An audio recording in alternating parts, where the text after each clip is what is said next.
తెలంగాణలో గత 15 నెలల కాలంగా పరిస్థితులు రోజు రోజుకు దిగజారుతున్నాయి. రాష్ట్ర ప్రభుత్వ పరిపాలన దిక్కులెన్నైంది. రాష్ట్రం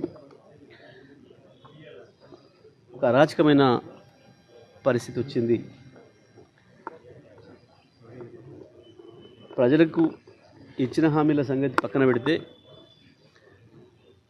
గతంలో కేసీఆర్ ప్రభుత్వం ఇచ్చిన వసతులు సౌకర్యాలనే కొనసాగించే స్థితిలో లేదు ఈ ప్రభుత్వం. ప్రభుత్వానికి ఒక ప్రణాళిక లేదు.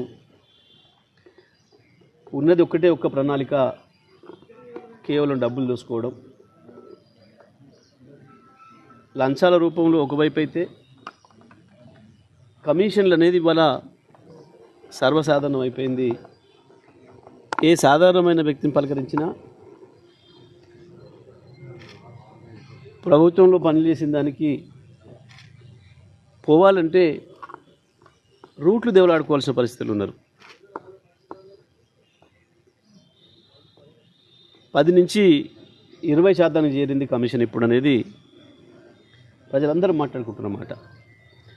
కాంగ్రెస్ నాయకులు ఎంత బుకాయించాలనుకున్నా, ఎంత తప్పించుకోవాలనుకున్నా తప్పించుకోలేని స్థితికి చేరుకుంది ఇవాళ రాష్ట్ర ప్రభుత్వం యొక్క అవినీతి మరక.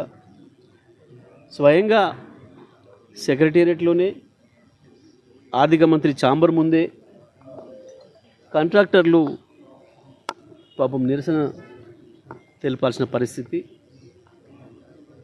మరొక వైపు మేము ఆత్మహత్యలు చేసుకుంటామని కూడా ప్రభుత్వానికి అల్టిమేటం ఇవ్వాల్సిన దుస్థితి ఈ రాష్ట్రంలో వచ్చింది. ఇది ప్రజలు ఏమాత్రం ఊహించింది కాదు. 10 సంవత్సరాల కేసీఆర్ పరిపాలన చూసిన ప్రజలకి ఇవాళ ఈ 15 నెలల పరిపాలన చూస్తే ఎంత బాధ కలుగుతుందో, అలాంటి వాళ్ళకి ఎంత అసహ్యం వేస్తుందో స్పష్టంగా కనబడుతుంది. ఇవాళ ఎక్కడి పోయినా ప్రజలు మీడియా మిత్రులు కనబడితే చాలు పిలిచి వాళ్ళ ఆక్రోశాన్ని ఏ రకంగా వెళ్ళగలుగుతున్నారో,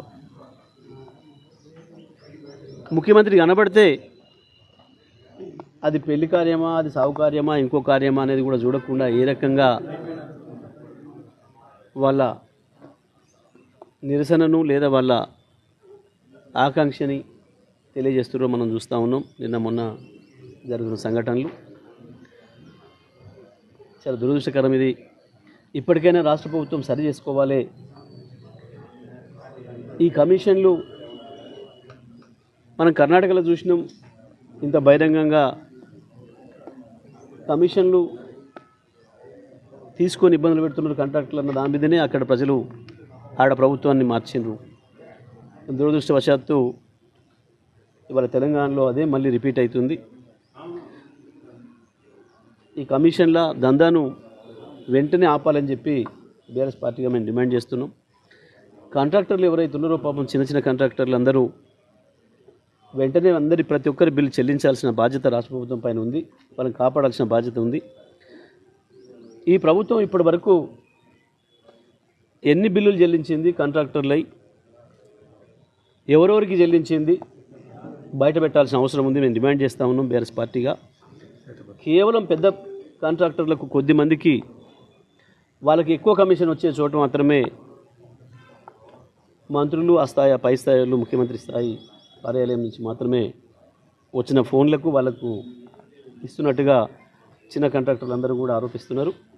దీనిపైన వెంటనే శ్వేతపత్రం రిలీజ్ చేయాలి.